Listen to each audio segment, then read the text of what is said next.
Viewers, this is HP DeskJet Ink Advantage 2135 all-in-one printer, যেটাতে আপনি একই সাথে প্রিন্ট, স্ক্যান ও কপি করতে পারবেন। মাত্র ৫,০০০ টাকা মূল্যের এই প্রিন্টারটি বেশ জনপ্রিয় হয়ে উঠেছে বিশ্বব্যাপী। ১ বছরের ওয়ারেন্টিও আছে।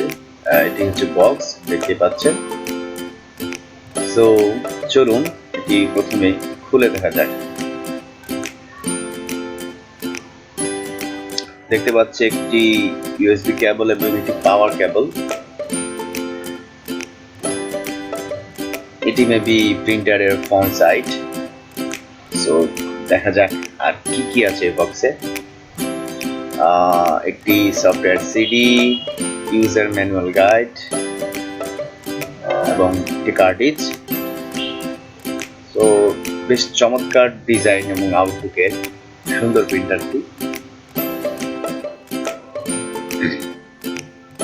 টেপগুলো খুলে দেখি।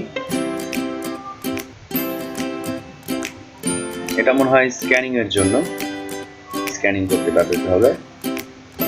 পেছনের এই ট্রেটি উপরে তুললে দেখতে পাবো কি প্লাগ আছে এবং পোর্ট আছে। সো প্রথমে আমরা পাওয়ার প্লাগটি ইনসার্ট করি এবং প্রিন্টারের কানেক্টিং কেবলটি প্রিন্টারের মধ্যে ইনসার্ট করলাম।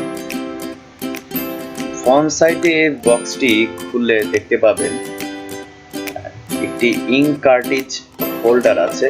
কার্ট্রিজ হোল্ডার যেটি এটি সাইডে লেগে আছে। সো এটিকে মুভ করতে হলে আপনাকে যেটা করতে হবে, প্রিন্টারের সুইচটি অন করতে হবে। সো দেখতে পাচ্ছেন ইটস মুভিং। এখন আমরা কার্ট্রিজ ইনসার্ট করব। তো মোট দুটি কার্ট্রিজ ইনসার্ট করতে হবে। একটি হচ্ছে ট্রাই কালার বা রঙিন রঙের, আর একটা হচ্ছে ব্ল্যাক। সো হোল্ডারের কাছে এনে একটু প্রেস করলেই আপনার কার্ট্রিজগুলো ইনসার্ট হয়ে যাবে। এটিকে মুভ করার জন্য আবার আমরা প্রিন্টারটিকে রিস্টার্ট করলাম। দেখতে পাচ্ছেন কার্ট্রিজ সহ হোল্ডারটি মুভ করছে। ব্যাস, এবার বক্সটি ক্লোজ করে দিলাম। ট্রেতে কিছু A4 সাইজের পেপার রাখলাম। আমরা এখন এই ডকুমেন্ট ফাইলটি প্রিন্ট করে দেখব। সিডি থেকে সফটওয়্যার ইনস্টল করে ইউএসবি কেবল কানেক্টেড দিলে অটোমেটিক্যালি আপনার প্রিন্টারটি কম্পিউটার পেয়ে নেবে।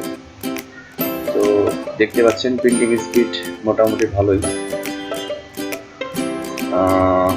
এইটাই সে প্রিন্টেড কপি। তো এখন আমরা এই প্রিন্টেড কপিটিকে একটু স্ক্যান করে দেখব। ঢাকনা খুলে যে গ্লাসের উপরে আমরা কপিটিকে রেখে ঢেকে দিলাম। সফটওয়্যার থেকে স্ক্যানে ক্লিক করলেই এবং অন্যান্য অপশনগুলো ঠিকঠাক মতো করে দিলেই আপনার স্ক্যানিং শুরু হয়ে যাবে। এটি হচ্ছে সেই স্ক্যান কপি, দেখতে পাচ্ছেন। এটা এখন প্রিন্ট দিলাম। তো প্রিন্ট দেওয়ার পরে দেখতে পাচ্ছেন এটা প্রিন্ট কপি এবং স্ক্যান কপি দুটো। ব্যাস, এই ছিল আজকের আমাদের খুলে দেখার